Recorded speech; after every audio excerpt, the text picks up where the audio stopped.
诚心引起伟大歌声，奉劝万民都响应。天父慈爱统治我们，兄弟友爱惜人群，一同前进，歌唱不停，奋斗之中见忠勇。凯歌高唱，欢声震天，迎接光明，作新民。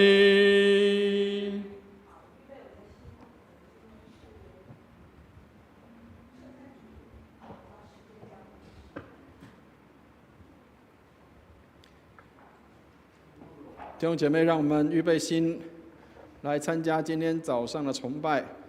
让我们在崇拜之前，我们也为我们许多的事项来关心跟祷告，让我们能够来关心我们的弟兄姐妹，让他们能够在来到我们当中的时候，路程上都能够一切平安，也预备好我们自己来朝见主，也为我们早上所有的会堂里的所有的设备、器械、人员的安排跟运作，我们来线上祷告。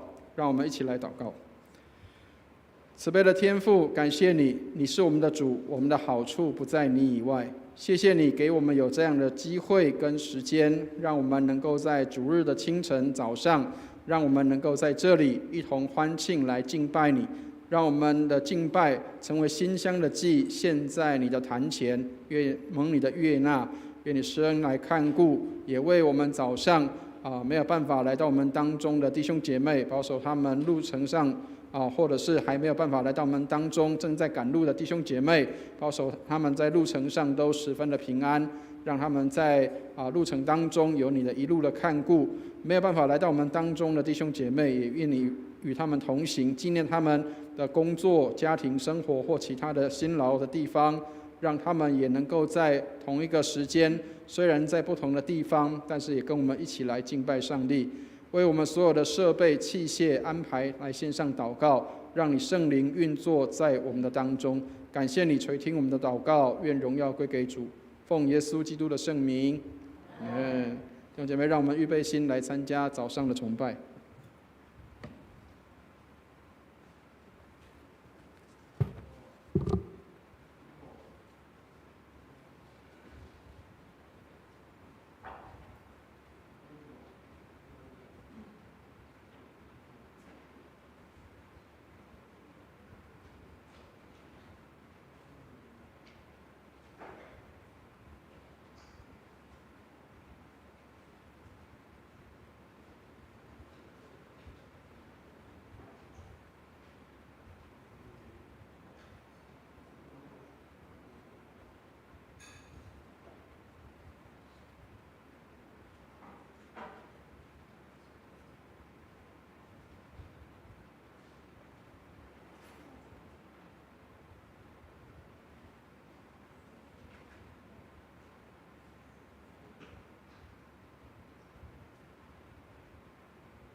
说你们是被拣选的族类，是有君尊的祭司，是圣洁的国度，是属神的子民，要叫你们宣扬那召你们出黑暗入奇妙光明者的美德。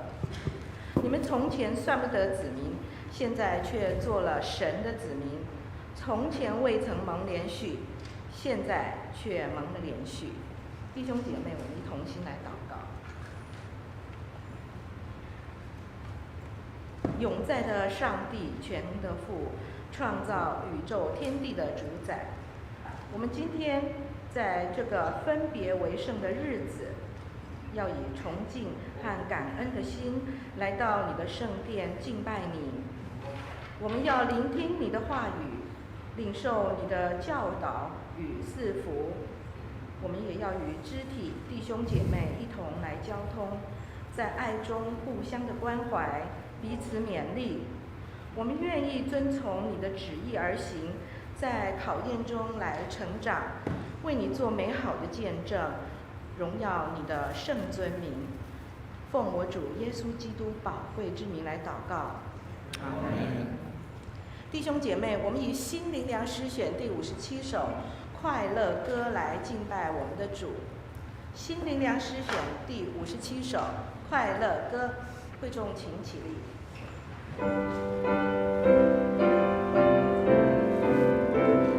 我们唱第3节，然后间奏唱第4节。快乐，快乐，我们崇拜，荣耀慈爱大主宰，奉献心灵在主面前，如同花朵向日开，愁无疑云，罪恶有尽，更求救主消除尽，万福之源永乐之主，赐下光明满我心，环绕主作万物同欢，天地反映主荣光，天使星宿绕主歌唱，无主崇拜永颂扬，田野森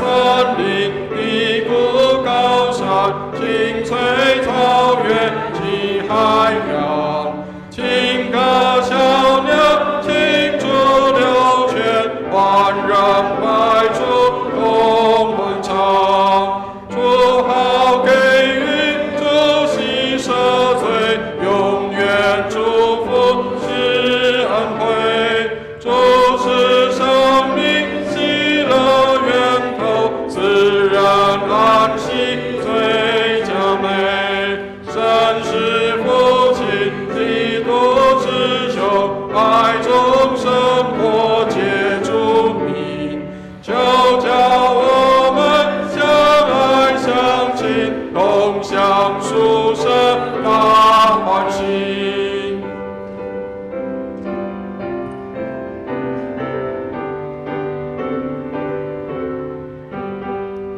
诚心引起伟大歌声，奉劝万民都响应，天父慈爱统治我们，弟兄厚爱惜人群，一同前进，歌唱不停，奋斗之中见中勇，开歌高唱，欢声震天，迎接光明做新民。请仍然站立，我们以使徒信经来做信仰的告白。我信上帝，全能的父，创造天地的主。我信我主耶稣基督，上帝的独生子，因圣灵感孕，由童贞女玛利亚所生，在本丢彼拉多手下受难，被钉于十字架，受死，埋葬，降下阴间。第3天从死人中复活，升天，坐在全能父上帝的右边，将来必从那里降临，审判活人死人。我信圣灵，我信圣而公之教会，我信圣徒相通，我信罪得赦免，我信身体的复活，我信永生。阿门。荣耀颂。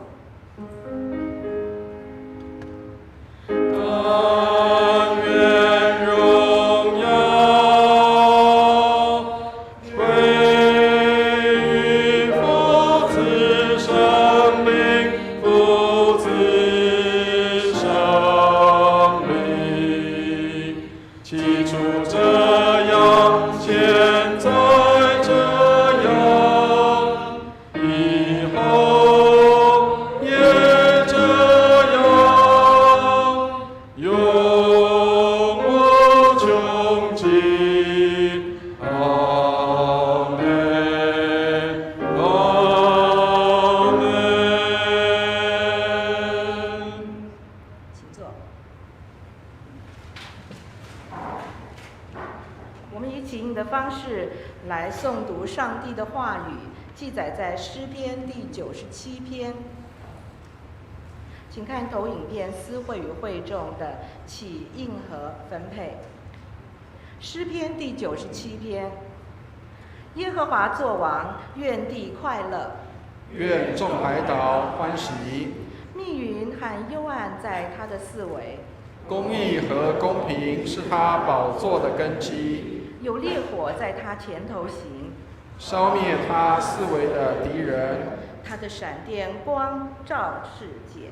大地看见便震动，诸山见耶和华的面，就是全地之主的面，便消化如蜡。诸天表明他的公义，万民看见他的荣耀。愿一切侍奉雕刻的偶像，靠虚无之神自夸的，都蒙羞愧。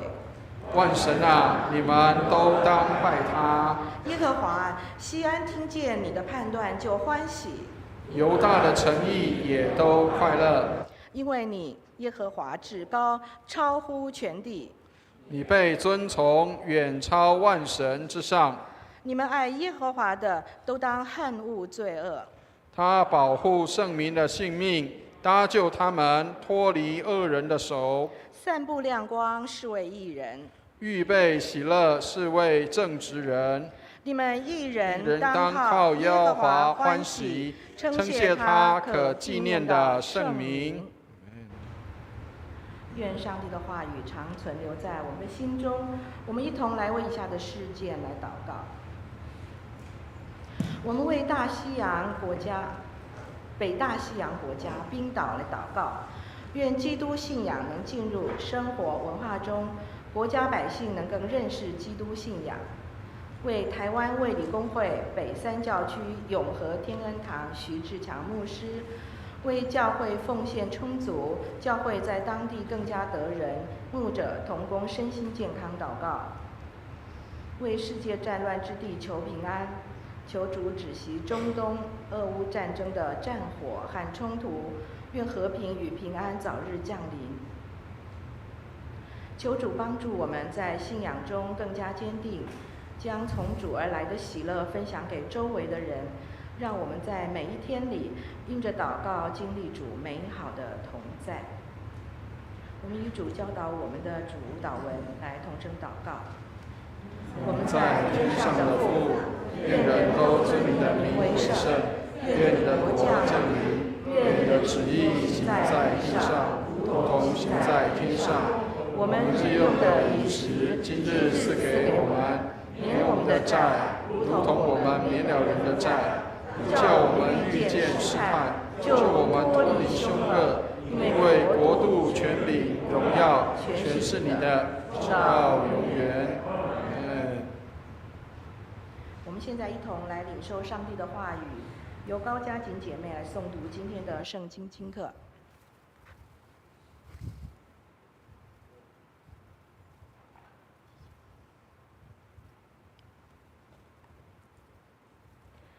今天的两处经课都在新约。第一处经课在《使徒行传》第16章16到34节，教会圣经148页。后来，我们往那祷告的地方去，有一个使女迎着面来，她被污鬼所附，用法术叫她主人们大得财力。她跟随保罗和我们，喊着说：这些人是至高上帝的仆人，对你们传说救人的道。她一连多日这样喊叫，保罗就心中厌烦，转身对那鬼说：我奉耶稣基督的名，吩咐你从他身上出来。那鬼当时就出来了。使女的主人们见得力的指望没有了，便揪住保罗和西拉，拉他们到市上去见首领，又带到官长面前说：这些人原是犹太人，竟骚扰我们的城，传我们罗马人所不可受、不可行的规矩。众人就一同起来攻击他们。官长吩咐剥了他们的衣裳，用棍打，打了许多棍，便将他们下在监里，嘱咐禁足严谨看守。禁足领了这样的命，就把他们下在内监里，两脚上了木狗。约在半夜，保罗和西拉祷告，唱诗赞美上帝，众囚犯也侧耳而听。忽然地大震动，甚至监牢的地基都摇动了，监门立刻全开，众囚犯的锁链也都松开了。禁足一醒，看见监门全开，以为囚犯已经逃走，就拔刀要自杀。保罗大声呼叫说：不要伤害自己，我们都在这里。禁足叫人拿灯来，就跳进去，战战兢兢地俯伏在保罗、西拉面前，又领他们出来说：二位先生，我当怎样行才可以得救？他们说：当信主耶稣，你和你一家都必得救。他们就把主的道讲给他和他全家的人听。当夜就在那时候，禁足把他们带去，洗他们的伤。他和属乎他的人立时都受了洗。于是禁足领他们上自己家里去，给他们摆上饭。他和全家因为信了上帝，都很喜乐。第二处经课在启示录第22章12到14节、16到17节、20到21节，教会圣经289页。看哪，我必快来，赏罚在我，要照个人所行的报应他。我是阿拉法，我是俄梅戛，我是首先的，我是末后的，我是初，我是终。那些洗净自己衣服的有福了，可得权柄，能到生命树那里，也能从门进城。我，耶稣差遣我的使者，为众教会将这些事向你们证明。我是大卫的根，又是他的后裔。我是明亮的晨星。圣灵和心腹都说来，听见的人也该说来，口渴的人也当来，愿意的都可以白白取生命的水喝。证明这事的说：是了，我必快来。阿们。主耶稣啊，我愿你来。愿主耶稣的恩惠常与众圣徒同在。阿们。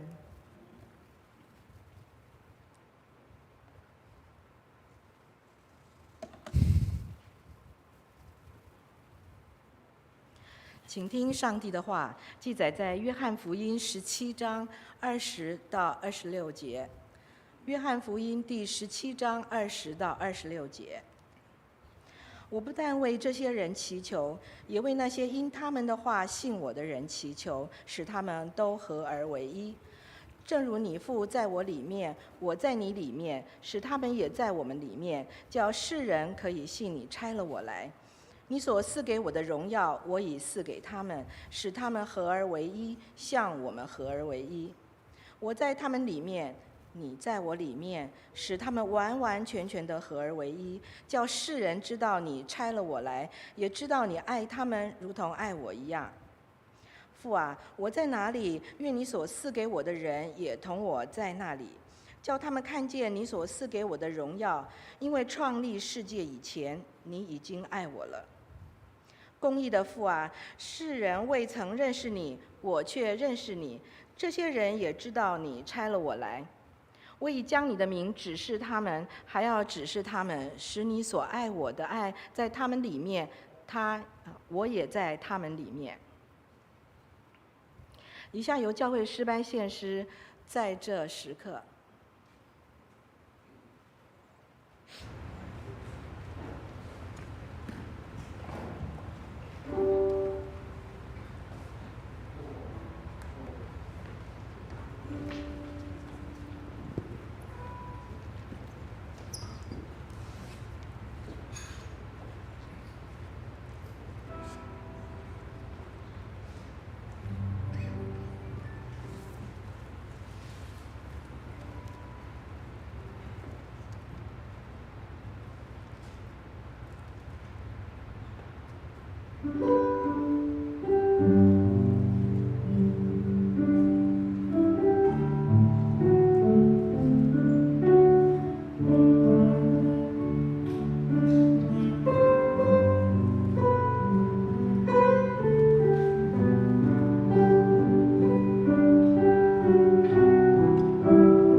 现在由本堂的陈伟文牧师来证道，为爱与合一祷告。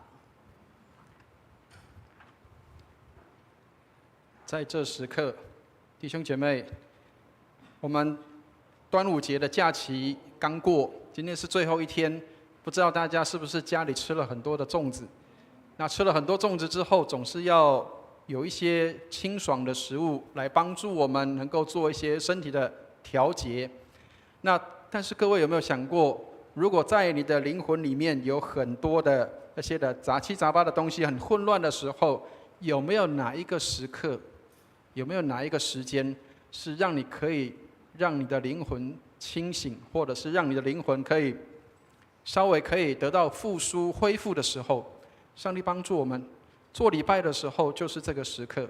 愿上帝带领我们，当你在世上的生活有很多的繁杂的时候，有很多的声音来到，有很多的一些的话语临到你的身上的时候，有哪一些是你需要真正去听的？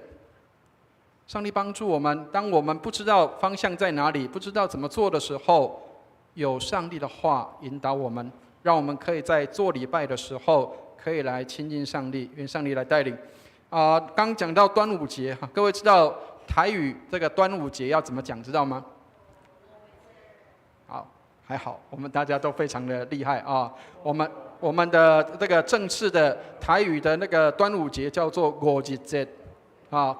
为什么要特别讲这个？是因为最近在新闻上还有那个电视节目上，听到有人用很奇特的话，叫做端午节啊。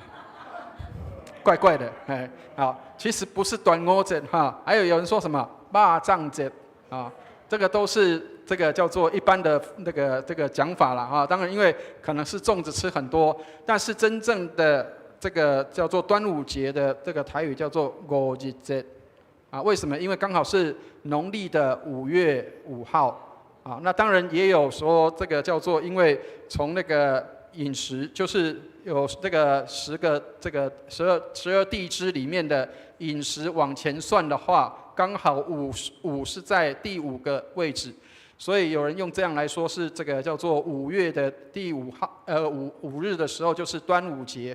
那但事实上这一天在节气上面也是开始正式进入夏天的时候，所以有很多的一些的蚊虫啊哈，或者是一些的细菌病毒不该出来的，现在都会出来了。所以牧师也跟大家提醒啊，因为我们现在的这个疫情又开始有点恢复了，所以弟兄姐妹们，当然这个政府没有规定说就是一定要戴口罩，但是为了我们彼此之间弟兄姐妹的安全，那请弟兄姐妹我们也尽量能够在这个交谈当中或者是能够保护自己也保护别人，我们尽量在公开场合的当中，我们也尽量能够戴上口罩，让我们可以预防这样的一个疾病的发生愿上帝来带领。好，开始前先跟大家分享一个事情，就是不晓得大家最近有没有听过不管是书籍或者是网络上面或者是这个电视媒体影音当中会提到有所谓的 I 人跟 E 人，有听过这个吗？好，让大家看一下哈，知道有什么差别知道吗？这个 E 人说什么？他说不讲话怎么认识，对不对？然后 I 人说什么？不认识怎么讲话？知道它有什么差别知道吗？好，这个等一下再跟大家做解答啊。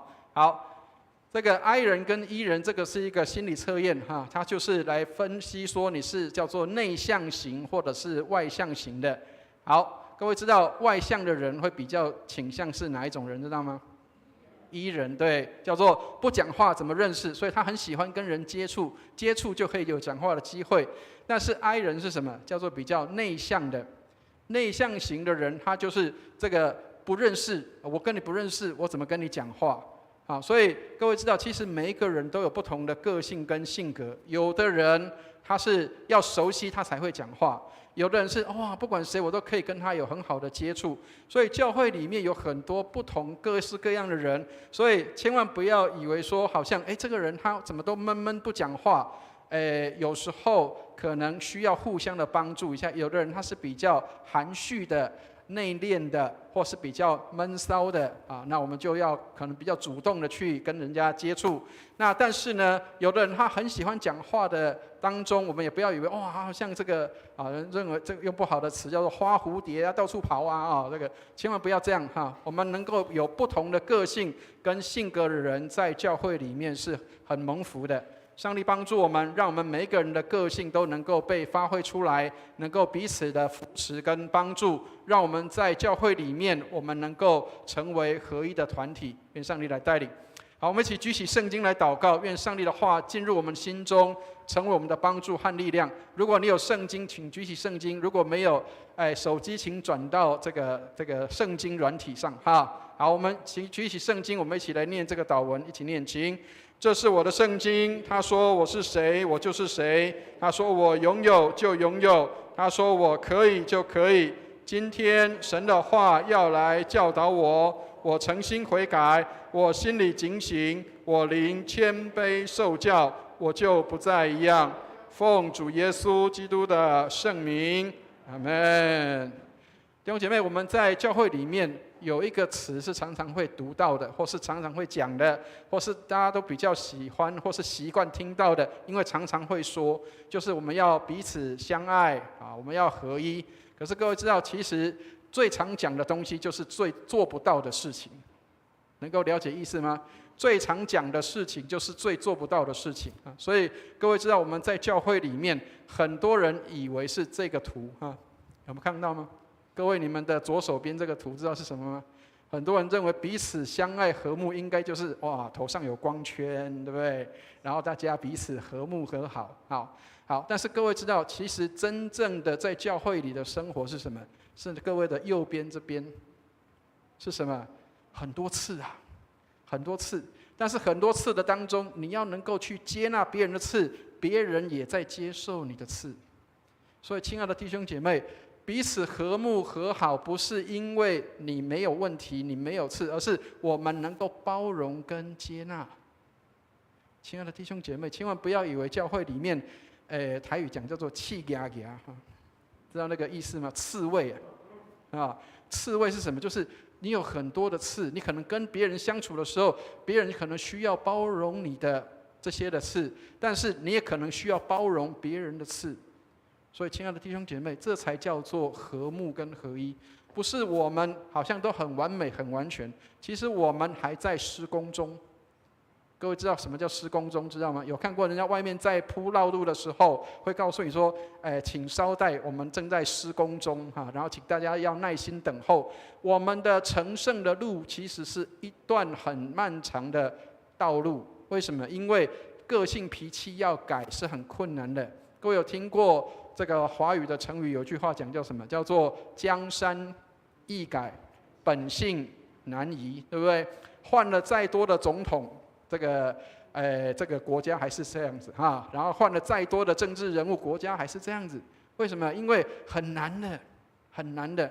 所以很多人期待说，哇，哪一个英雄人物上来出来当弥赛亚，然后他就可以治理这个国家，让国家可以一切都好。千万不要用这种想法去看政治人物，因为没有一个政治人物可以完全的做到这样。我们只有在彼此的包容跟接纳当中，能够去接受这样的一个状态，就是我们需要有更大的爱心跟耐心去包容人的不完全。包括在教会里也是一样，我们的所有的这些的同工，服侍的同工，也都没有任何一个是完美的人，但是我们也仍然在这个位置上紧守着。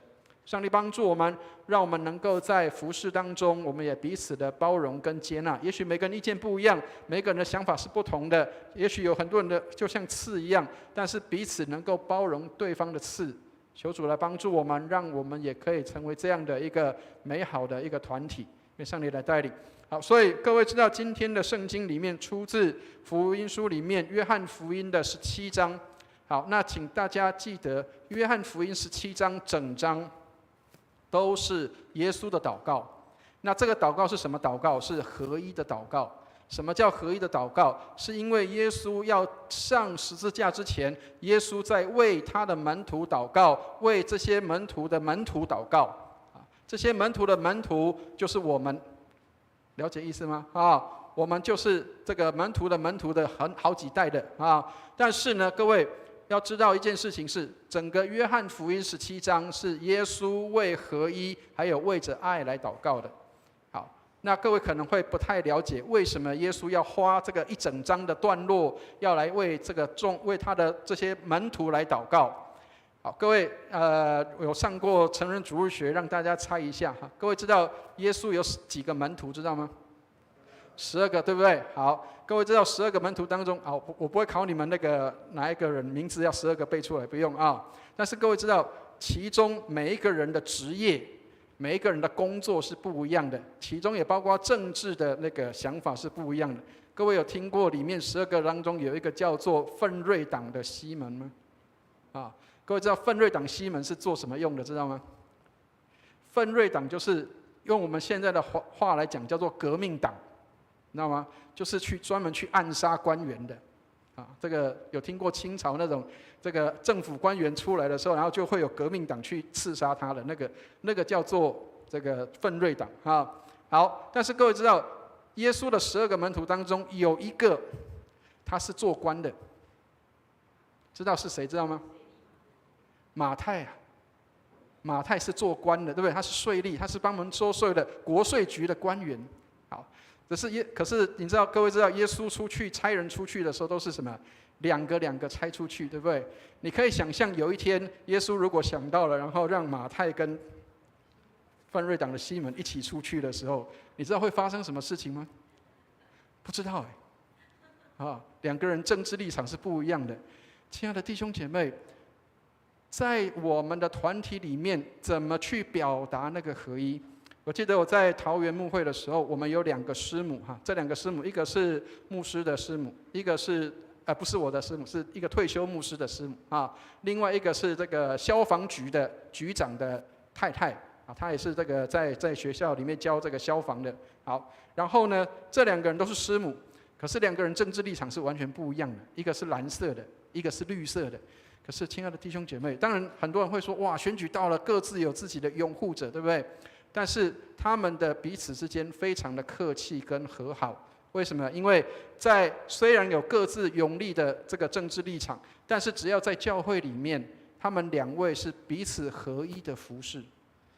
我从来没有看过他们2个在教会里面有发脾气，或者互相冲突，或是有互相的攻击的情况。为什么？因为他们虽然有各自的立场，但是在教会里，他们知道我们虽然不同，但是我们是合一的。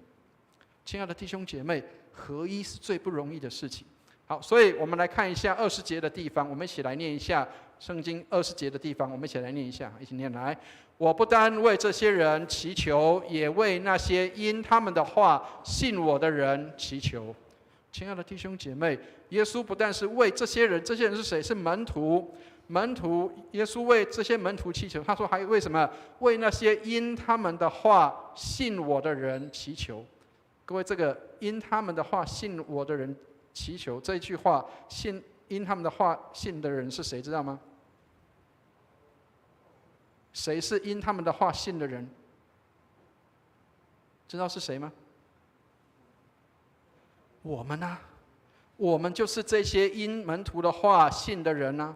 所以耶稣离开世界的时候，他的门徒一直不断的去扩张这个教会的境界，或是教会延续了2000年，这些门徒们一直不断的带门徒，继续不断在带门徒，2000年我们一直都在继续的把耶稣的话再传下去，让人可以信。所以这些因他们的话信我的人，这些人就是我们这一群人。我们在教会里就是信神的话的人，这些人耶稣也为我们祷告。所以2000年前，耶稣就已经为我们祷告，为我们什么祷告？为合一来祷告。好，所以亲爱的弟兄姐妹，合一和好在教会里面是非常重要的人际关系。所以人际关系也是荣耀上帝的一个方式。很多人都以为说啊，我读圣经祷告啊，我灵修我很好，我读很多的圣经知识，但是忘记一件事情是，圣经里面考一下大家，上次有讲过，这个律法中的第一且是最大的是哪一条？知道吗？你要尽心、尽性、尽力、尽意爱主你的上帝。其次也相反，叫做要爱人如己，对不对？好，所以我们有时候很多人都喜欢叫做尽心、尽性、尽力爱主你的上帝，对不对？我们灵修祷告每一天，甚至我们的教会晚上都有这个叫做读经团，我们都哇好认真读经。但是亲爱的弟兄姐妹，在彼此相爱的部分，要爱人如己的部分，我们有没有去注意到？我们有没有去想到，我们用什么样的方式来彼此相爱？这是我们需要去学习的功课。除了爱上帝，有一个也相仿的，就是要爱人如己。我们怎么样去爱上帝，还有爱人呢？好，我们来看一下21节的地方，我们一起来读一下21节，一起念来：使他们都合而为一，正如你父在我里面，我在你里面，使他们也在我们里面，叫世人可以信你差了我来。亲爱的弟兄姐妹，有注意到这个话吗？使他们合一，正如什么？父在我里面，我在你里面，使他们也在我们里面。如果你看这段经文，有好多在谁里面，在谁里面，对不对？你在我里面，我在你里面，也在门徒的里面。亲爱的弟兄姐妹，意思是什么？如果没有神住在我们里面的话，要合一是困难的。如果没有耶稣的同在，如果没有耶稣在我们的里面，如果没有上帝的爱在我们的里面，要合一是很困难的。如果我们用表面性的，也许可以你好我好，但是没有真正的彼此的相爱在这里面。各位知道我们教会里面有一个弟兄小组，我们的弟兄小组的名称就叫做和睦小组，对不对？好，各位知道里面有哪些人知道吗？好，我们里面有香港人，我们里面有台湾人，我们里面有这个中国来的也有很多不同的族群。可是为什么我们可以要在一个小组的里面？因为那叫和睦小组。如果没有和睦，不同的族群、不同类型的人，恐怕就合一不在一起。所以，亲爱的弟兄姐妹，若不是在基督里，我们没有办法有这样的合一。上帝帮助我们，很多人都以为说我可以，其实是困难的，你做不到的，你没有办法去做到这样的事情。如果不在基督里面的话，我们很难彼此的合一。上帝帮助我们，光一个教会里面，我们就很难有这样的合一。有时候我们意见不一样的时候，我们可能会认为说你跟我是不同族群，你跟我是不同思考，你跟我是不同思想的人，但是在基督里，我们能够成为合一。所以各位知道，早期的教会里面，除了犹太人以外，还有所谓的希腊人、希利尼人，他们都在教会里面。好，先讲最简单的，各位知道犹太人是不吃猪肉的，对不对？好，但是各位知道这个欧洲人或是这些的希腊人，他们是可以吃猪肉的，而且他们可以吃血。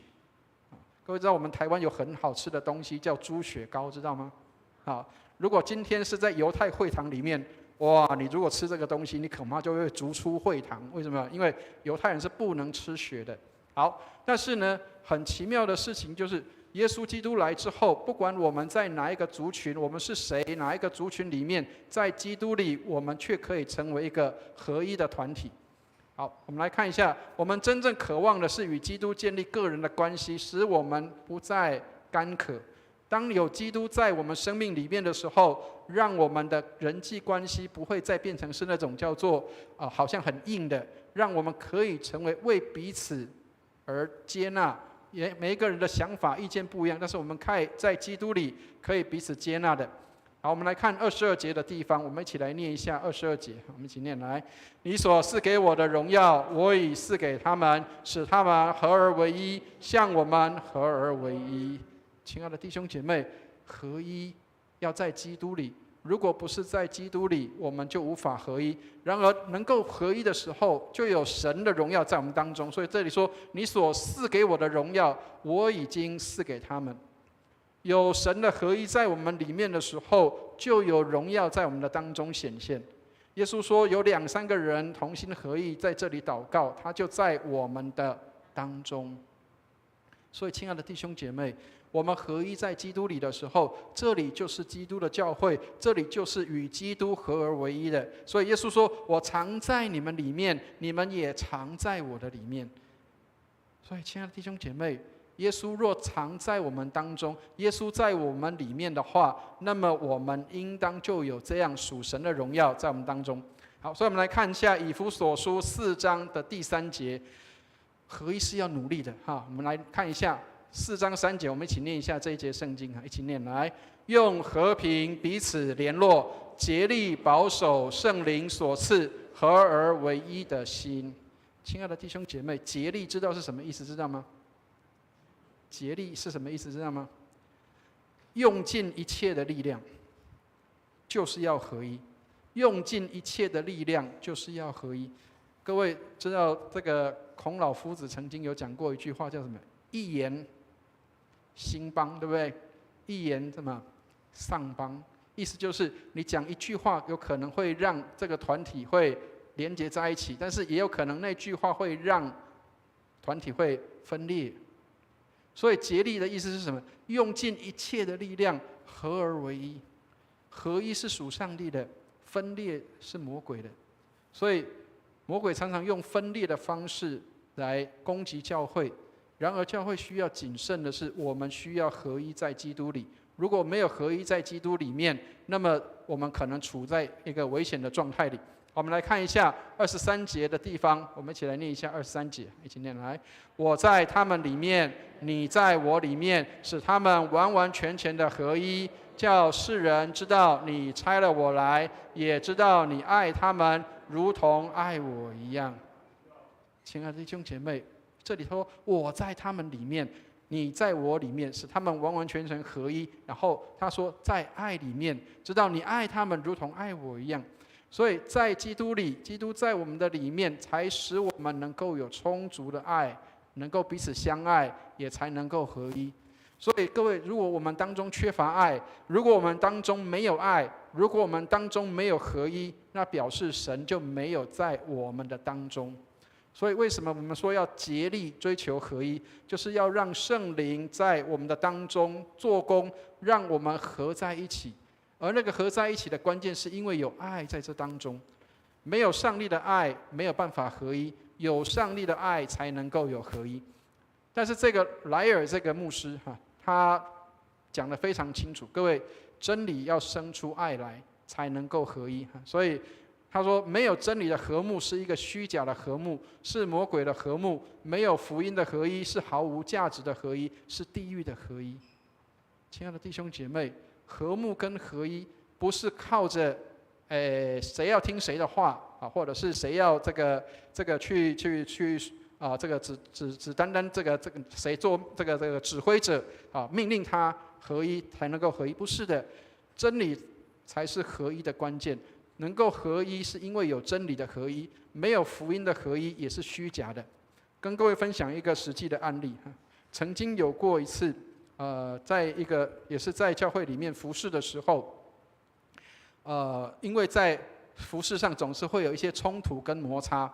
那当然先后顺序是因为这样，是因为我先接受了命令之后，我的长官给我这个命令说要我去带一个聚会，然后这个长官呢又吩咐另外一位姐妹说你来配搭这个事情。好，但是呢各位知道配搭就很有趣了。什么叫配搭知道吗？好，配搭就是你能够负责哪一个部分，或者是你成为一个好的帮助者，而不是去僭越或是抢夺别人的位置。好，那当时我就受到威胁了。为什么？因为这个姐妹她就一直不断的想要去抢这个指挥权的时候，我有一天受不了了，我就跟我的长官说：报告长官，这个我没有办法跟这个人同工，因为他一直要抢这个指挥权。好，然后呢，我的长官就用这样的方式，他说：你就听话就好了，我讲什么你就听什么这个就是意思就是他一个人就是单独的单方面的，就是为了叫做这个两个都不要吵，我把你压下去这个就是就算是对的那一方也要听，就是反正我决定什么就什么。好，意思是这样。然后呢，他就把这个本来应该要把这个关系厘清的，或是说工作厘清的这个部分，他就变成是让某一个人就受了委屈。好，那当然委屈人就是我了啊。好，那但是呢，各位，其实我并不是要讲说好像对或错，不是，而是如果我们是用强迫别人，是用威吓别人，是用不好的方式逼迫合一，那么这个合一就不是属神的合一。求上帝怜悯我们，我们常常是不是合一，叫做统一，就只要统一听别人的话，听哪一个人的话，统一听哪一个人的事情，而不是我来帮补他，我来协助他，我能够成为一个好的帮助者，来帮助这个事情能够做得更好。很多时候我们在抢的是麦克风，而不是那个真正的说我愿意顺服，能够彼此的包容跟接纳。所以亲爱的弟兄姐妹，没有真理的和睦是虚假的，没有福音的合一是地狱的合一，不是真实的合一。上帝帮助我们在基督里，我们有真实的合一，有真实的和睦。好，所以弟兄户外的道德本分，彼此辅救帮补，应当照着时宜所要求，当尽一切职责去行。我们在彼此的帮补当中，我们有能力有恩赐，需要去帮助一些有需要的人，而不是冷眼旁观。我们能够帮助人的时候，也要有一些的界限，就是不是去强压别人，而是要能够彼此的和好，彼此的有合一的这样的工作，而不是去强压别人来听我们的命令。亲爱的弟兄姐妹，也许这些都很平常，好像我们平常发生的事情，但是它确实是一个最困难的。好，所以我们来看一下24节哈，我们来看一下24节，我们一起来念一下24节，一起念来。父啊，我在哪里？愿你所赐给我的人也同我在那里，叫他们看见你所赐给我的荣耀，因为创立世界以前，你已经爱我了。亲爱的弟兄姐妹，有没有看到这句话里面，耶稣说什么？你所赐给我的人也同我在那里，我在哪里，你所赐给我的人也在那里。亲爱的弟兄姐妹，你有看到耶稣在哪里吗？耶稣有没有在我们当中？如果耶稣在我们当中的话，那么我们应该也要在那里。耶稣在哪里，我们就应当在那里。如果我们看见有很多人有缺乏、有需要的时候，耶稣如果在那里，我们也应当要在那个地方。各位知道一个有名的这个修女叫德瑞莎，知道吗？好，德瑞莎修女，她有一次有记者问她说：“你怎么能够在这个这么脏乱的地方可以待50年的时间？”那时候她接受访问她说：“我看到的不是那个瞎眼的，不是瘸腿的，不是那些这个濒死的病人。她说我看到耶稣在那里。”我看到耶稣在那里，他说：“我的主在那里，我岂不去帮他吗？”亲爱的弟兄姐妹，当你看到别人有需要的时候，你是冷眼旁观呢，还是你能够真的去帮助他？当你看到教会里面的一个这个学生，他正在解题解不出来，而你刚好又是这个专业的，你数学很好，你能不能够去帮助他一下？当你看到有人正在打扫很辛苦的时候，能不能够去说我来帮你一下，我帮你倒垃圾，我帮你做这些的整理？还是我们只有冷眼在看别人？亲爱的弟兄姐妹，上帝帮助我们，很多事情是从小的地方开始的。我们不一定要做很大的事工，但是当你看到别人的需要的时候，你的帮助在什么地方？我曾经跟一个小组在那里分享的时候，因为常常听到很多人在分享代祷事项的时候，都会讲说我什么为我的感冒祷告为我的生病祷告。OK， 当然这些都很好，但是有一天我就挑战弟兄姐妹说，我们小组里面有没有可能我们在分享的当中，我们可以分享一下彼此的软弱，我们可不可以分享一下彼此的痛苦？我们可不可以分享一下彼此的需要？而我们在小组里面分享完之后，我们都可以成为彼此的保护者。我们不会再传到第三个人身上去，我们就是小组里面彼此代祷就可以了。有没有人可能可以这样？我昨天跟我的太太吵架，所以我在小组里面，我跟这个小组的弟兄姐妹分享说，昨天我跟我太太吵架，差点打起来。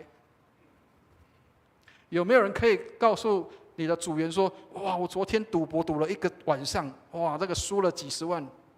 有没有人可以告诉你的同伴说我昨天看到一个女生好漂亮，心里面心胸荡漾然后心里有很多的遐想。有没有人敢去做这些？我相信很多人都不敢。包括有时候牧师群也一样哦，千万不要以为牧师就比较厉害，要让大家知道，其实牧师也很软弱。我曾经听过有一个牧师，当然我并不是说真的叫做欣赏或喜欢他，但是他那一次的事件深深扎在我的心里。有一个新加坡的牧师，各位可能有听过，他叫邝建雄。有一次他在这个做礼拜的时候，前5分钟，他就请他的同工来，然后跟他的同工们讲说：“亲爱的同工们，我没有办法上讲台，因为我里面有情欲的诱惑在我里面，请你们为我祷告。”各位知道，他的同工没有在那边指责说：“哎，你看你这么脏，哎呀，心里面很多这个淫乱的思想。”没有说牧师你居然也会做这种事情，没有。他们去做什么？这个邝牧师他说他跪下来祷告的时候，他的同工们围在他的身边，跟他一起祷告。亲爱的弟兄姐妹，有没有可能有一天我们的教会可以这样？当有人软弱的时候，我们围在他的身边为他祷告；当有人需要的时候，我们围在他的身边为他祷告；当有人没有办法的时候，我们围在他的身边为他祷告，好让他重新站立起来。邝牧师说，当他祷告完之后，他重新得力，他才站上讲台。亲爱的弟兄姐妹，上帝帮助我们，让我们谦卑在神的面前，知道我们需要有弟兄姐妹彼此的扶持跟帮助，所以彼此相爱，这是我们常常讲的，但是也要知道，这是上帝给我们的极大的一个命令，也是极困难的。看起来好像很简单，彼此相爱很简单，但是是最困难的。好，所以约翰福音15章7节，我们要教大家怎么样住在基督里。因为刚刚常常讲到，我在你里面，你在我里面，我们在基督里，基督在我们里面。怎么样叫做在基督里面？好，我们来看约翰福音的15章7节。好，我们一起来念一下这一节圣经，一起念来：你们若常在我里面，我的话也常在你们里面。凡你们所愿意的，祈求就给你们成就。好，有没有注意到？怎么样在基督里，知道吗？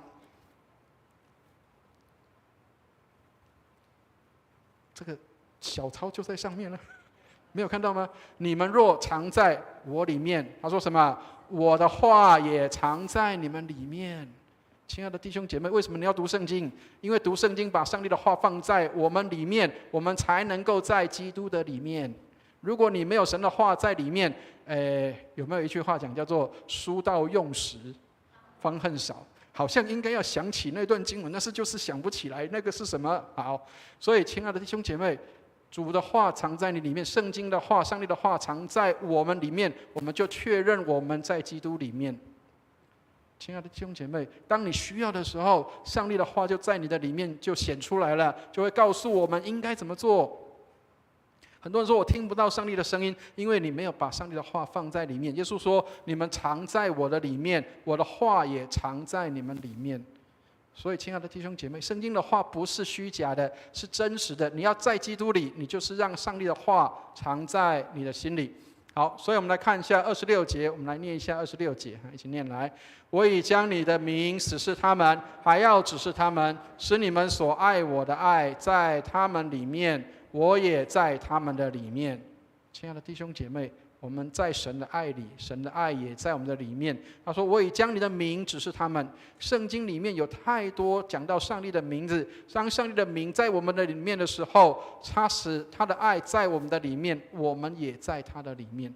所以，亲爱的弟兄姐妹，我们要怎么样在基督里？神的话藏在我们的里面。我们要怎么样在神的爱里？我们要常常在神的爱当中，他就在我们的里面。当你能够有爱心去对待别人的时候，那不是我们做得到，是神在我们的里面做的。所以如果你能够做得到，不是夸口自己说我很厉害，而是我能够做得到，这是神在我的里面，要不然我没有办法有爱心去爱别人。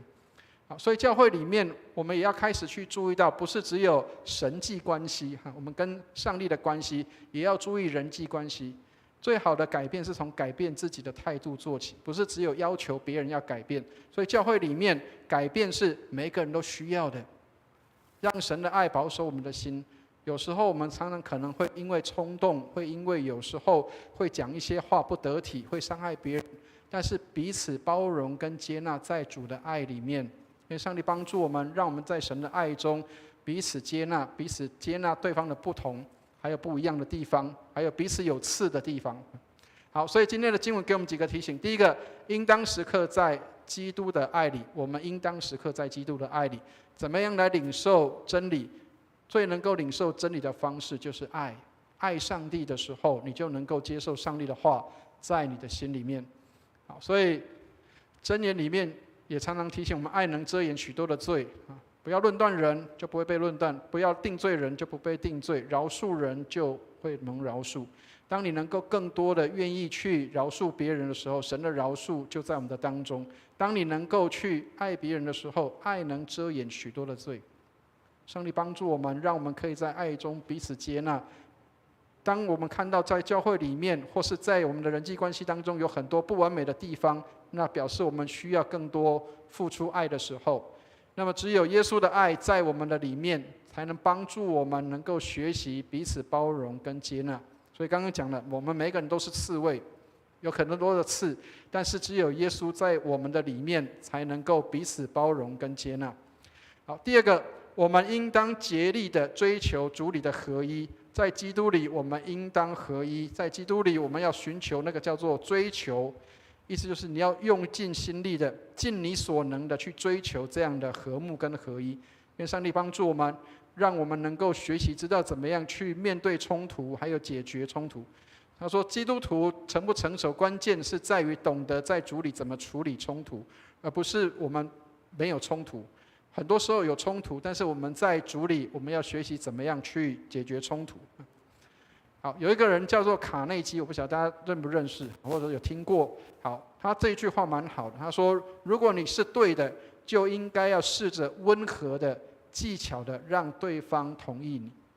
好，很多时候我们大声说话，为了要让对方同意我们，但是我们忘记说，我们应该用试着温和的、技巧的方式来让别人来同意我们。昨天师母在跟我分享的时候，她跟我讲到一个事情，她说她以前的经验里面，当别人对她大声讲话的时候，她听不到对方要表达的是什么，只有感受到愤怒，只有感受到不悦，只有感受到愤怒。所以亲爱的弟兄姐妹，如果我们不是要让别人感觉我们是愤怒或者是不悦，而是要表达清楚，那么让我们学习温和的跟有技巧的去来说明。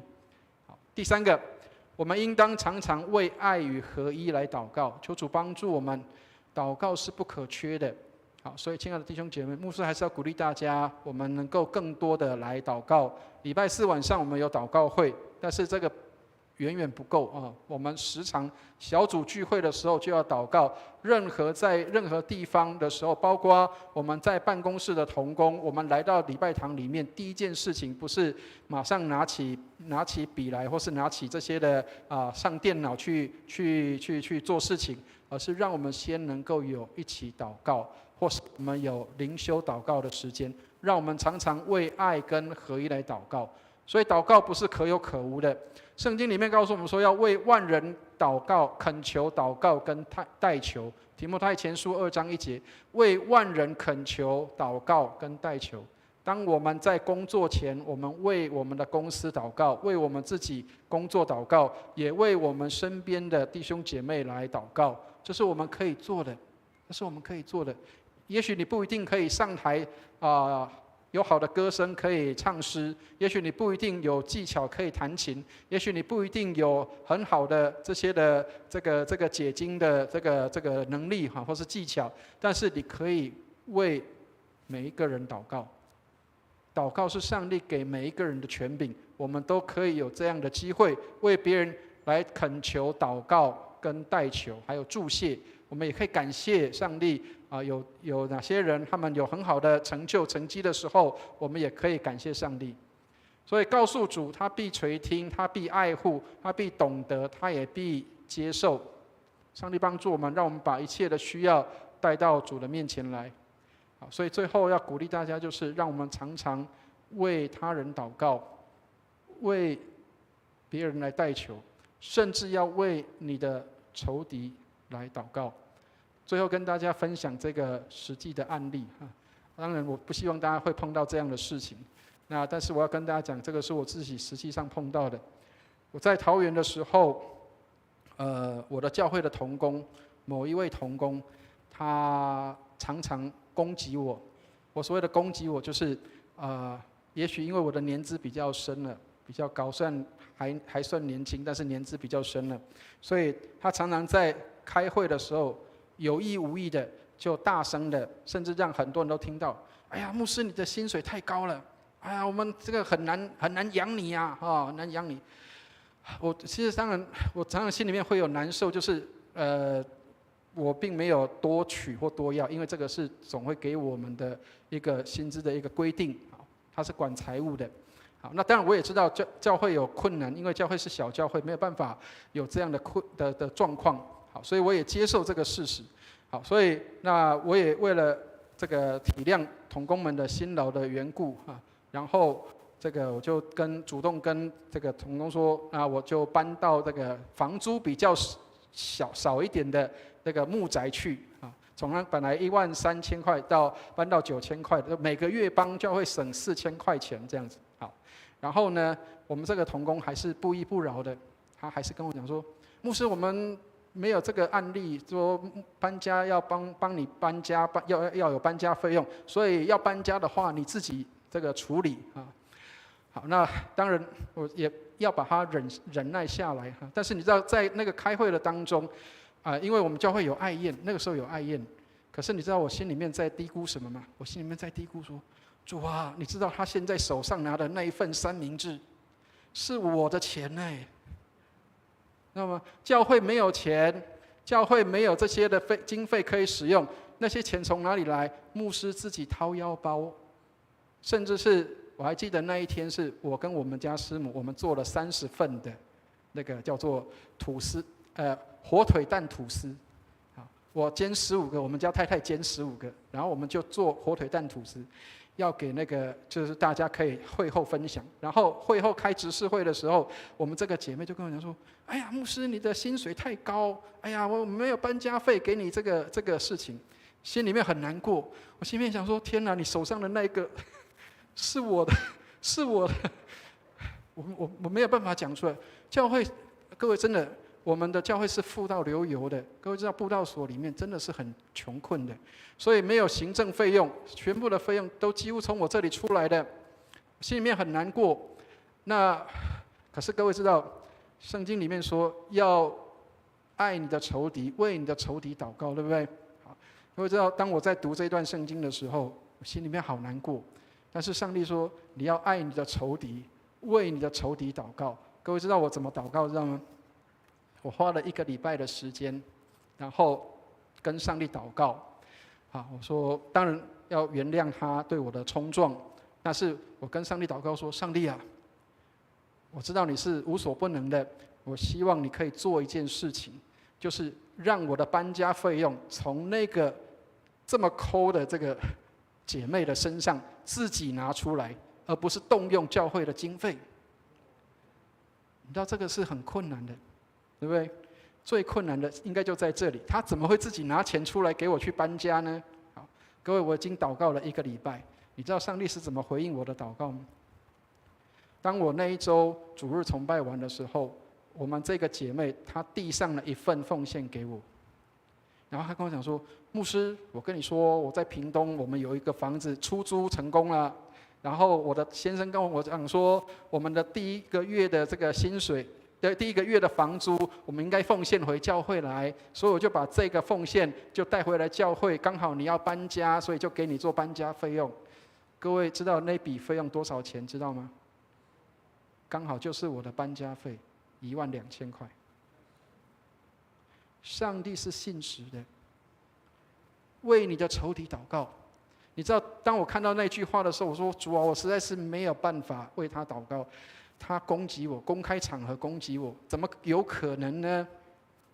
但是，亲爱的弟兄姐妹，在上帝凡事都能的，这个见证我其实憋了很久，为什么？因为我很怕说讲了会有负面的影响。但是，亲爱的弟兄姐妹，它是事实的。你受到委屈，你受到伤害的时候，请为你的仇敌祷告，不是只有为爱你的人祷告，请为你的仇敌祷告。上帝会做奇妙的事在我们的当中，愿上帝帮助我们。我们一起来祷告。亲爱的天父，愿你帮助我们。我们知道我们里面缺乏爱，也没有爱，我们也做不到。愿你帮助我们，我们做不到合一，但是愿你带领我们，让我们在合一里，在基督里，我们有这样的爱，使我们彼此合一。我们有时候没有办法祷告，我们没有办法为我们所不爱的人祷告，然而唯有你有办法帮助我们，让我们照你的话去行，让我们爱那个不可爱的，就像你爱我们这些人一样，我们也不可爱，然而你却爱我们。谢谢你垂听我们的祷告，祝福我们，让我们照你的话去行的时候，我们就看见你在我们的里面，我们也在你的里面，并且我们也在天父的里面。谢谢你垂听我们的祷告，愿荣耀归给主，奉耶稣基督的圣名，阿们。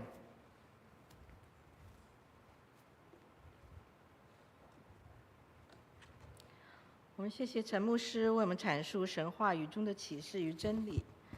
现在我们要举行圣餐礼，会众请起立，我们来唱圣餐诗歌《心灵粮诗选300首》第1节。心灵粮诗选300首，与主合一的第1节。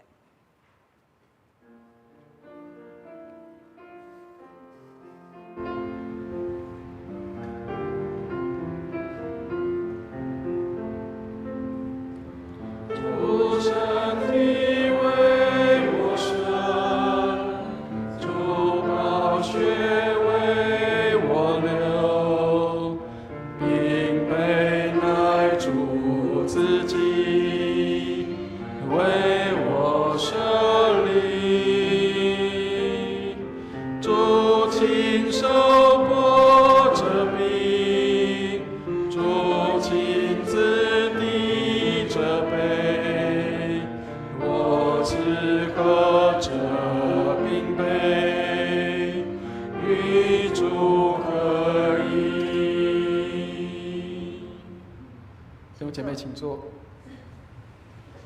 虽然我刚刚讲那个案例，但是不要以为我没有跟她和好啊！我要离开桃园的时候，我还是跟我们这个姐妹有和好，我还是跟她讲说，姐妹谢谢你啊，那我希望我们可以有彼此很好的关系。弟兄姐妹，我们会有一些不完全跟不完美的地方，确实，但是求主帮助我们，照上帝的话，当我们为我们的仇敌、为逼迫我们的人祷告的时候，上帝也会祝福我们在我们的身上。所以愿上帝来带领我们。也许你也会有一些的挫折，或者是会有一些不舒服的地方。然而追求合一是上帝给我们的命令，让我们能够在主里面，我们能够学习彼此的合一。不同的意见、不同的想法都可以在教会里面，但是重要的是，我们要追求的是合一。而不是彼此的攻击伤害，而不是彼此的批评。每个人意见不一样，但是我们还是可以在基督里合一的。愿上帝来带领我们。好，让我们预备心来参加今天的这个圣餐礼拜。请听圣经的话。看啊，我站在门外叩门，若有听见我声音就开门的，我要进到他那里去，我与他，他与我一同坐席。你们若真实悔罪，与人亲爱和睦，立志之心，从今以后遵主的命令，行主的道，就当存信心，前来到全能上帝的台前，谦虚忏悔，领这圣餐，得受恩惠。我们一同来读认罪文。无所不能的上帝，我主耶稣基督的父，创造万物、审判万人的主。现在我们承认及悔恨我们的种种罪恶。我们素来在思想上、言语上、行为上都有过恶，得罪主，干犯主的圣怒。现在我们诚意忏悔，痛恨我们自己的行为，俯心自问，十分忧伤。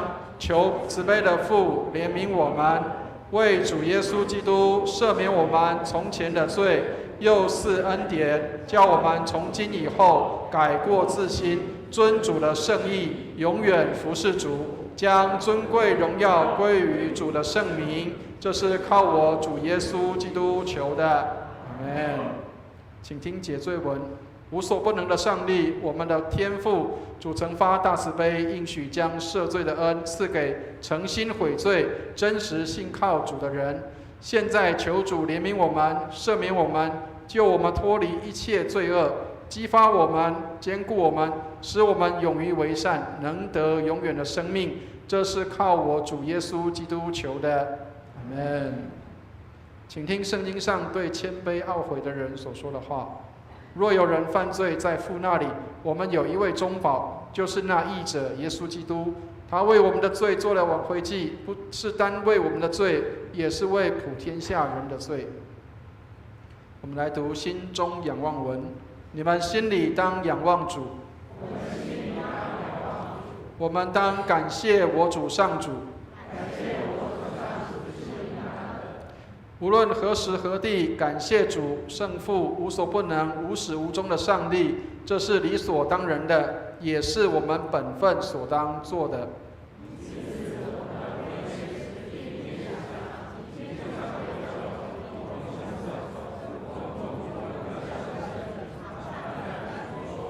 圣哉，圣哉，圣哉！天地万军的主，主的威严充满天地。愿荣耀归于至上的主，阿们。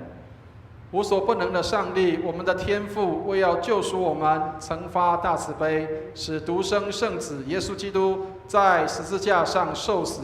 基督在十字架上献上己身，为世人做完全的祭物，替世界人民赎清罪孽。他又设立圣餐之礼，在福音书中吩咐我们常常奉行，纪念他的受死，直到他再降临的时候。现在我们恭敬俯求慈悲的天父，应允我们的祷告，赐恩给我们，使我们遵着圣子救主耶稣基督的命令，纪念他受死遇害，领受主所赐的这饼和杯，就是领受他的圣体与宝血。主耶稣被卖的那一夜，拿起饼来，祝谢了，就拨开，说：“你们拿着吃，这是我的身体，为你们舍的，你们应当如此行，为的是纪念我。”饭后又拿起杯来，祝谢了，递给他们说：“你们都要喝这杯，是我立新约的血，为你们和众人免罪流的。你们每逢喝的时候，要如此行，为的是纪念我。”阿们。让我们来同诵谦恭敬主文。慈悲的主，我们到主的圣桌前，不敢靠自己的义，唯靠主的大恩典。唯主永无更改，常施怜悯，叫我们能领受上帝爱子耶稣基督的圣体与宝血，使我们犯罪的身体和灵魂都可被他的宝血洗清，而获得丰富的生命。我们就常住在基督里面，基督也常住在我们里面。阿们。好，邀请我们的陪餐的同工到台前来。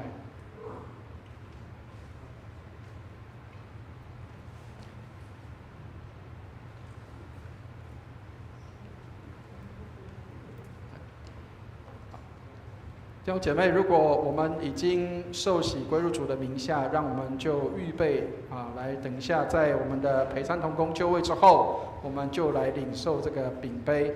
那如果你还没有受洗，但是你信耶稣了，那我们也感谢上帝，让我们有机会来参加这个圣餐礼。那请我们就用右手来放在你的心上，让我们在基督里，我们灵里面来领受圣餐。愿上帝来带领我们。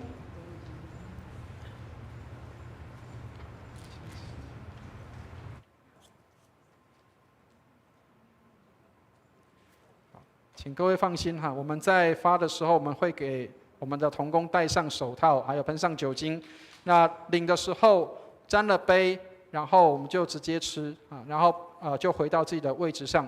那如果不小心那个饼掉进这个杯子里面的时候，不要用手去捞知道吗？不要手去捞，我们会再给你一个新的我会再给你一个新的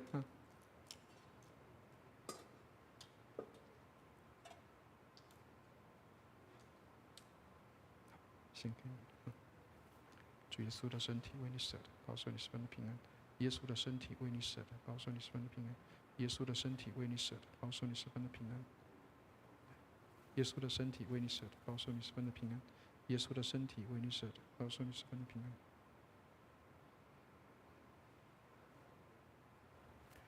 主耶稣的宝血为你免罪流的，保守你十分的平安。耶稣的宝血为你免罪流的，保守你十分的平安。耶稣的身体为你舍的，保守你十分的平安。耶稣的宝血为你免罪流的，保守你十分的平安。耶稣的宝血为你免罪流的，保守你十分的平安。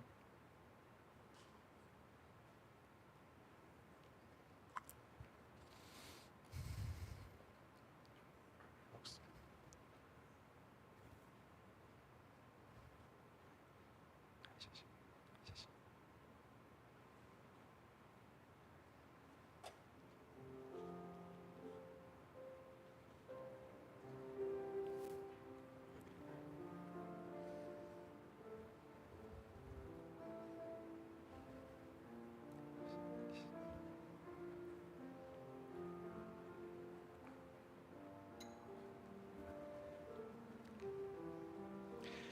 弟兄姐妹，如果你已经预备好，请我们到台前来领受。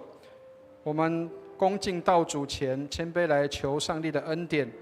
这是主耶稣的身体为我们舍的，保守我们十分的平安。耶稣的宝血为我们免罪流的，保守我们十分的平安。让我们在基督里彼此的合一，彼此的相爱。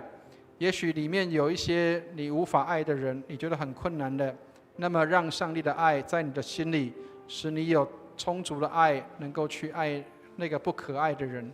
愿上帝来帮助我们。这是主耶稣的身体为我们舍的，保守我们十分的平安。耶稣的宝血为我们免罪流的，保守我们十分的平安。如果你已经信主，但是还没有受洗，那么我们请坐在座位上，让我们的手放在心上，使我们能够在灵里来领受主耶稣的身体与宝血，就是主耶稣的饼跟杯，让我们在灵里面来领。虽然不是实体的领，但是让我们在心灵里面来领受这个饼杯。这是主耶稣的身体为我们舍的，保守我们十分的平安。耶稣的宝血为我们免罪流的，保守我们十分的平安。让我们在基督里，基督也在我们的里面。这是主耶稣的身体为我们舍的，保守我们十分的平安。耶稣的宝血为我们免罪流的，保守我们十分的平安。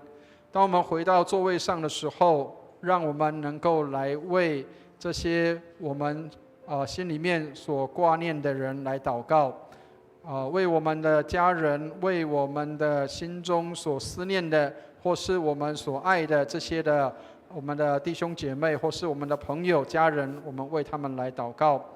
那也为我们讨厌的、不喜欢的，我们觉得很不想跟他相处的人，我们也为他来祷告。愿上帝帮助我们，让我们能够在基督里，我们有满满丰盛的爱在我们的里面，使我们能够有这样的爱充满在我们的里面，以至于我们能够来为这些的我们的弟兄姐妹们来祷告，为我们所爱的人来祷告。这边也可以，另外一边也可以对，另外一边也可以来领。这是主耶稣的身体为我们舍的，保守我们十分的平安。耶稣的宝血为我们免罪流的，保守我们十分的平安。让我们在基督里来领受这个饼杯，在基督里我们是一体的，在基督里我们合而为一。虽然我们各有不同，但是我们在基督里我们合一，在神的里面来领受这个饼杯。这是主耶稣的身体为我们舍的，保守我们十分的平安。耶稣的宝血为我们免罪流的，保守我们十分的平安。好，那有戴口罩的弟兄姐妹，我们就是要记得把口罩拿下来要不然就塞不进去了。我们要记得这个有时候会忘记所以请大家要记得小心这是主耶稣的身体为我们舍的，保守我们十分的平安。耶稣的宝血为我们免罪流的，保守我们十分的平安。有没有还没领的弟兄姐妹？好，有没有还没领到的弟兄姐妹？这是主耶稣的身体为我们舍的，保守我们十分的平安；耶稣的宝血为我们免罪流的，保守我们十分的平安。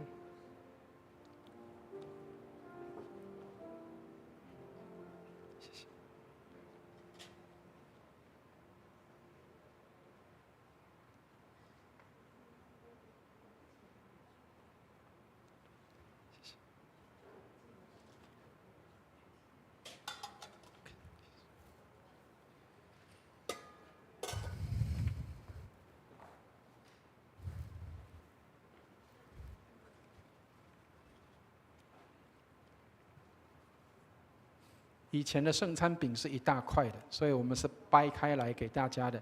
但是现在我们是一小片一小片，因为免得有人扒的太多，有人后面吃不到啊，有人吃的太多，有人吃的太少，所以我们都是一颗一颗的。所以上帝帮助我们，虽然我们没有完全按照古礼的方式，但是让我们能够记得这是主耶稣的身体，是合一的记号。愿上帝来带领我们，让我们一同来同诵奉献求恩文。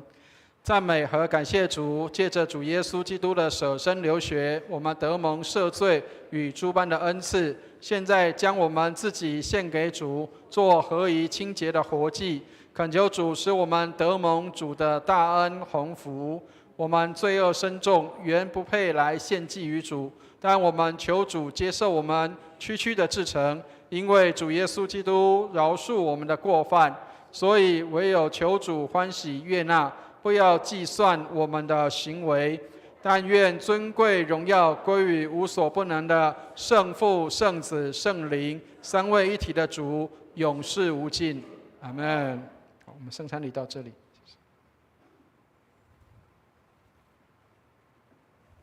让我们以诗歌来回应主的爱。我们一起来唱心灵粮诗选第300首，与主合一的第2节。会众请起立。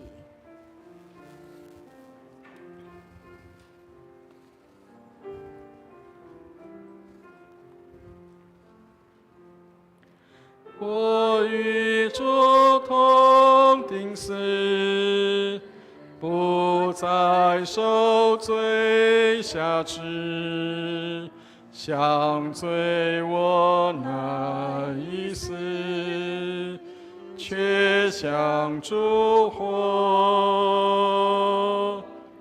我与主同复活，胜过黑暗权势，活出耶稣自己，荣耀主名。请坐。现在我们要收纳基督徒的奉献。如果您还不是基督徒的话，还是你不清楚奉献的意义，就先保留你的金钱，让奉献袋从你面前经过即可。现在我们请司献同工到台前来。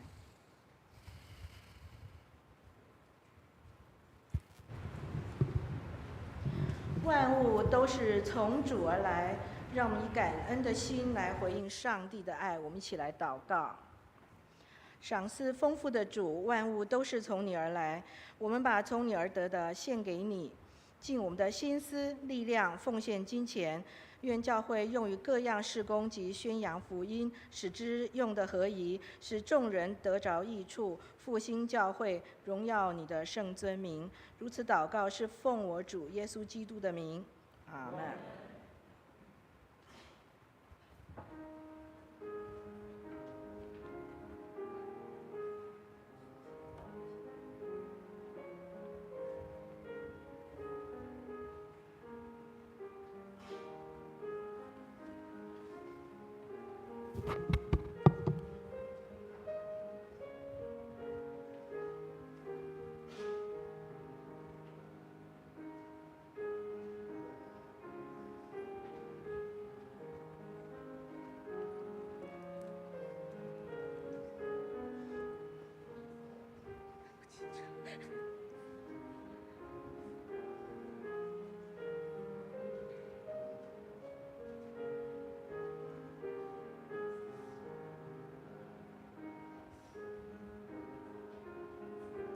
众请起立，我们唱《向主献成歌》。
首先，我们来欢迎今天的新朋友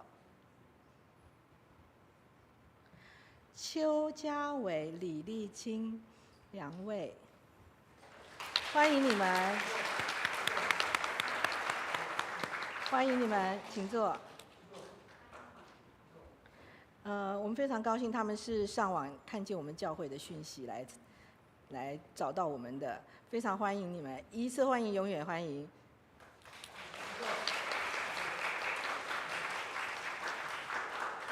另外一位是黄琼雅，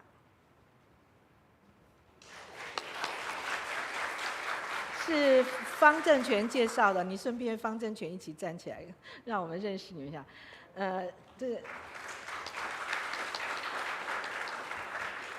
黄琼雅是她的学妹啊，欢迎你们，一次欢迎，永远欢迎，希望你们把我们这边能够选择当做你们的家。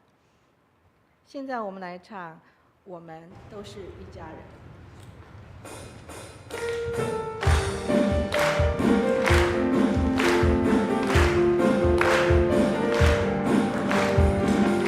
我们第2遍的时候再起来拱手问安。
我们欢迎今天第一次来本堂参加主日崇拜的弟兄姐妹，愿上帝祝福你，一次欢迎，永远欢迎。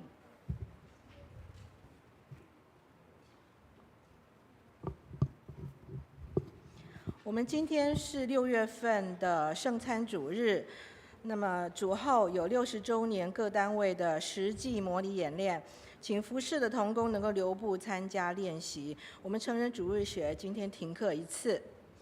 教会执事会将在星期六6月7号下午的1点30分召开，请执事同工能够出席参加。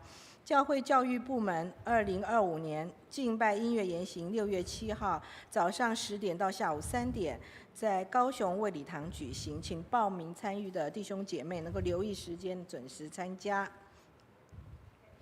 卫理神学院星期五6月13号要举行毕业典礼，本堂的萧玉华师母跟李迪华姐妹已经完成圣公硕士的学位，陈伟文牧师将到卫理神学院代表本堂来参加。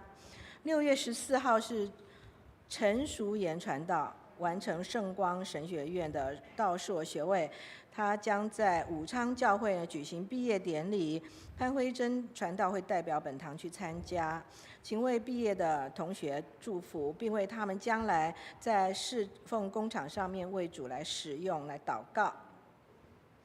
本堂将于6月14号早上10点钟举行制服学院春季班的结业式，欢迎弟兄姐妹能够参加，并为教会制服学院的事工来代祷。另外，本堂的会友黄介良老师将在6月11号到6月22号，在高雄文化中心的雅轩举办个人的水彩画展。那黄老师同时也是制服学院的老师啊。那6月15号下午2点会举行开幕式，欢迎弟兄姐妹前往参观祝福。我们为教会进入60周年的主题成为祝福充满希望来祷告，为教会有良好的信仰传承进入新一季的盼望。今年的6月22号联合主日上午9点半要举行堂庆，欢迎弟兄姐妹为本堂60周年纪念礼拜来代祷奉献。那我们的1楼的招待桌上有邀请卡，欢迎弟兄姐妹索取。另外我们也有电子档，你也可以用发 mail 的方式去邀请过去的会友朋友来参加。我们为教会复兴来守望祷告，邀请弟兄姐妹参加实体每周4晚上7点半的实体查经祷告会，为教会各项事工来祷告。那新一季呢，圣台的插花认线表已经张贴在公布栏，请弟兄姐妹前往关心。那最近的天气非常的热，请大家注意天气的变化，注重个人的卫生以及安全。我们知道新冠病毒这个疫情又延烧起来了，我们出入公共场所要多注意自身的防护。我们也为下面的身体不适的弟兄姐妹祷告，我们请把这个周报带回家，能够在家里面为他们祷告。请问牧师，我们把身教牧师来做补充报告。好，弟兄姐妹，我们60周年即将要来到哈，再过21天就是我们的60周年。那求上帝帮助带领，让我们能够过60岁的生日，我们为我们的教会来感恩。那也请记得我们除了我们能够邀请这些我们的新朋友来，也请弟兄姐妹，如果你有遇到我们的老朋友们真的要邀请他们就是回来到娘家。那当然，我们也期待我们能够在安全的状态下进行所以刚刚我们司会也有报告过，就是我们现在疫情有比较严重的趋势。那但是我们希望能够在比较安全的环境当中，我们能够来做这些的服事。所以我们等一下所有的这些我们的服事的同工就是我们60周年当天的招待，还有我们的这些各楼层的安排的同工们，还有我们的这些的预演的同工们，我们都请记得我们在等一下结束之后，在1楼的地方，1楼的副堂，我们要在那里集合。那我们的总召，我们的这个德强弟兄我们的德强执事会再跟大家做一些的这个详细的说明，然后我们做一些的排演跟演练。那也请弟兄姐妹我们注意自己的身体的健康那如果真的叫做身体稍微不适或者是这个比较身体状况的话，我们也不用急着赶来做礼拜，就是在家里面休息。那一般听说好像大概5到7天就会结束了所以求上帝帮助，让我们都能够有很好的身心的健康。那也为我们的这个毕业生祷告我们今年有3位神学院的毕业生，就是我们的淑妍传道，还有我的师母还有那个迪华姐妹他们今年都要毕业，神学院毕业那虽然我们也许没有办法赶到他们那边去参加，但是我们在下个主日的时候，我们会在这边会请他们3位这个对不起在15号的时候，6月15号的时候，我们会请这几位的毕业生在这边让大家可以认识跟了解他们。那特别我们的苏言传道，他即将要回印尼去服侍，那我们请为他祷告。当天15号他是最后一次来我们这边讲道，然后他的他的牧师，他的先生会跟家人会来到我们当中所以请我们也为他们来关心祷告。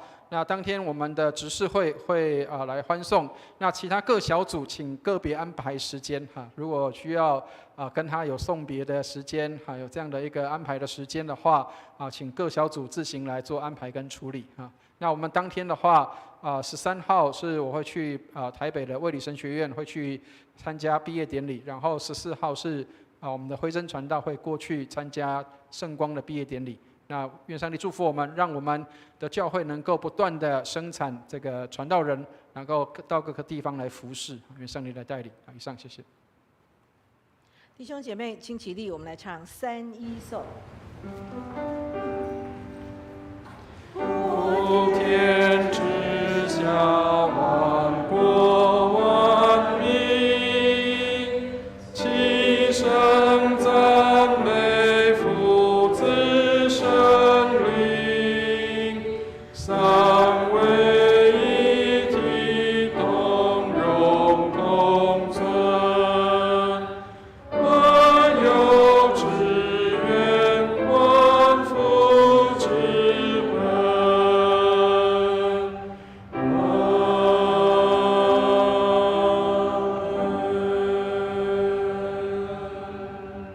请陈牧师来祝福。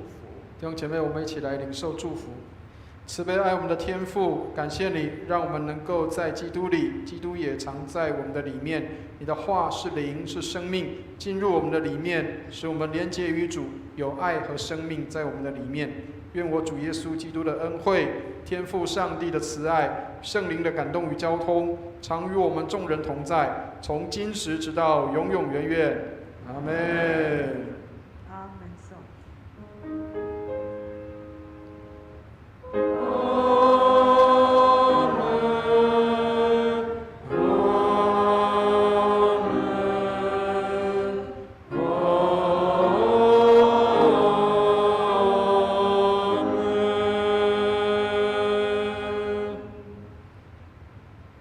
请坐。请在订阅中为今天的祷告事项以及肢体消息来代祷。如果你有病痛、有忧伤的弟兄姐妹，欢迎到前面来，牧师要为你祷告。你也可以打电话给牧师，他会在电话中为你代祷。